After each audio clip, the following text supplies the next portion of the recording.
Hello friends, are के tele health में आपका स्वागत है। आज एक बार फिर हम कैथेटर के बारे में बात करेंगे, इसको कैसे इंसर्ट करना होता है। तो इसको मैं आपको स्टेप वाइज आज फिर एक बार क्लियर बताने वाला हूँ कि कैसे इंसर्ट किया जाता है। तो 6 स्टेप्स में आपको मैं कैथेटर डालना सिखाऊंगा। तो आज की इस वीडियो में आप बने रहिए, और आपने अगर मेरे चैनल को सब्सक्राइब नहीं किया तो प्लीज़ चैनल को सब्सक्राइब कर लो। तो पहला स्टेप कौन सा है? Step number 1। तो इसमें प्रिपरेशन करनी होती है, जिसमें हैंड वॉश होने चाहिए एसेप्टिक टेक्निक से साथ। तो उसमें सैनिटाइज़र यूज़ कर सकते हो या फिर सोप यूज़ कर सकते हो। उसके बाद स्टीराइल ग्लोव्स जो है वो पहनने हैं। तो ये 2 स्टेप फर्स्ट में हो गए। उसके बाद जो है जो प्रोसीजर आपने करना है कैथेटर इंसर्शन का, वो आपने पेशेंट को बता देना है, पेशेंट को एक्सप्लेन करना है, ताकि उसको एंजाइटी जो है वो कम हो जाए। तो उसके बाद उसकी पोजीशन करवानी है पेशेंट की। तो जैसे मेल में जो है वो सुपाइन पोजीशन, फीमेल पे भी सुपाइन पोजीशन। तो मेल में क्या है कि जो लेग्स हैं वो थोड़ी सी अपार्ट करवानी होती हैं स्लाइटली, और फीमेल में जो है वो उसमें क्या करना है कि नीज़ जो है वो बेंट करके, तो हिप जो है वो फ्लेक्स करवानी होती है। तो ये हो गया स्टेप नंबर 1। अब स्टेप नंबर 2 क्या है?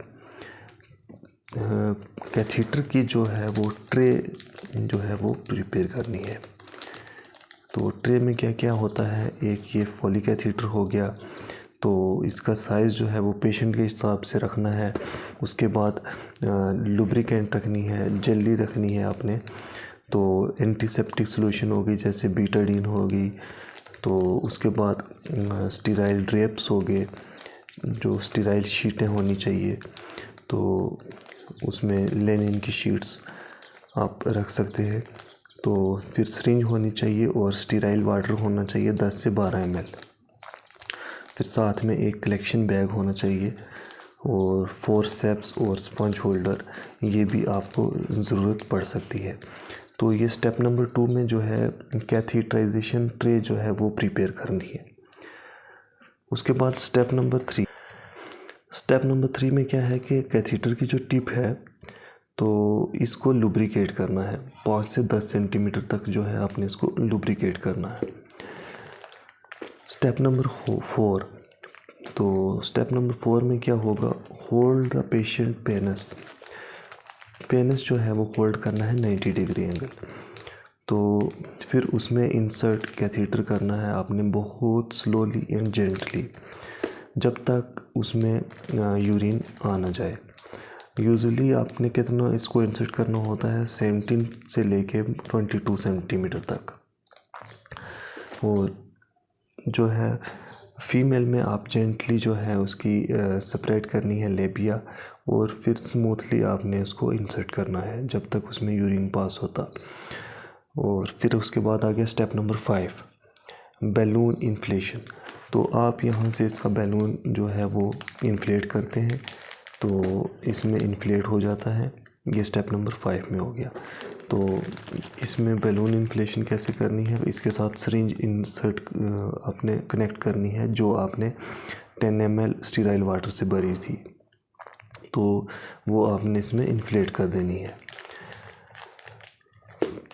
फिर उसके बाद आपने कैथेटर जो है वो धीरे से खींचना है जब तक उसमें रेजिस्टेंस ना आए। जो आपने बैलून उसमें इन्फ्लेट किया हुआ है वो अपनी जगह पे आ जाए।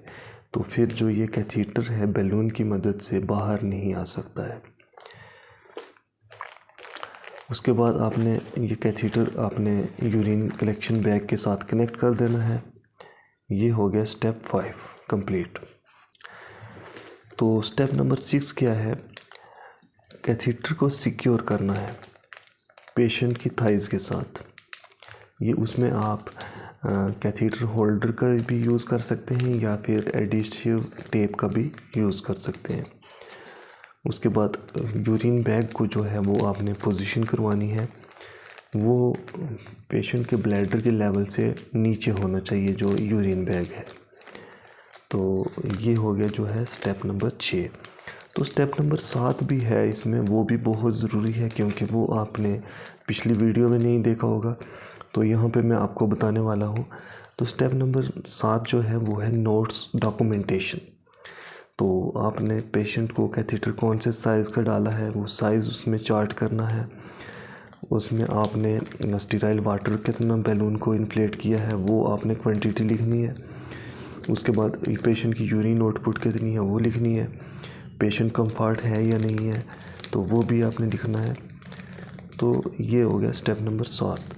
तो इसमें पेशेंट को एजुकेट करना है अबाउट मूवमेंट एंड कैथेटर की केयर कैसे करनी है, ये भी आपने 7 नंबर स्टेप में आपने करना है। तो ये जो स्टेप मैंने आपको बताए यही स्टेप आपने फॉलो करने हैं जब आप रियल में पेशेंट को कैथेटराइज करने जाओ। तो ये आप कोई भी प्रोसीजर घर पे ना करें, ये सिर्फ मैं आपको नॉलेज के लिए बता रहा हूँ। तो अगर कुछ यहाँ पे भी मैं भी गलत बोल सकता हूँ तो आप उसको इग्नोर करें। अगर वीडियो अच्छी लगी तो प्लीज़ लाइक करो, शेयर करो। Thank you.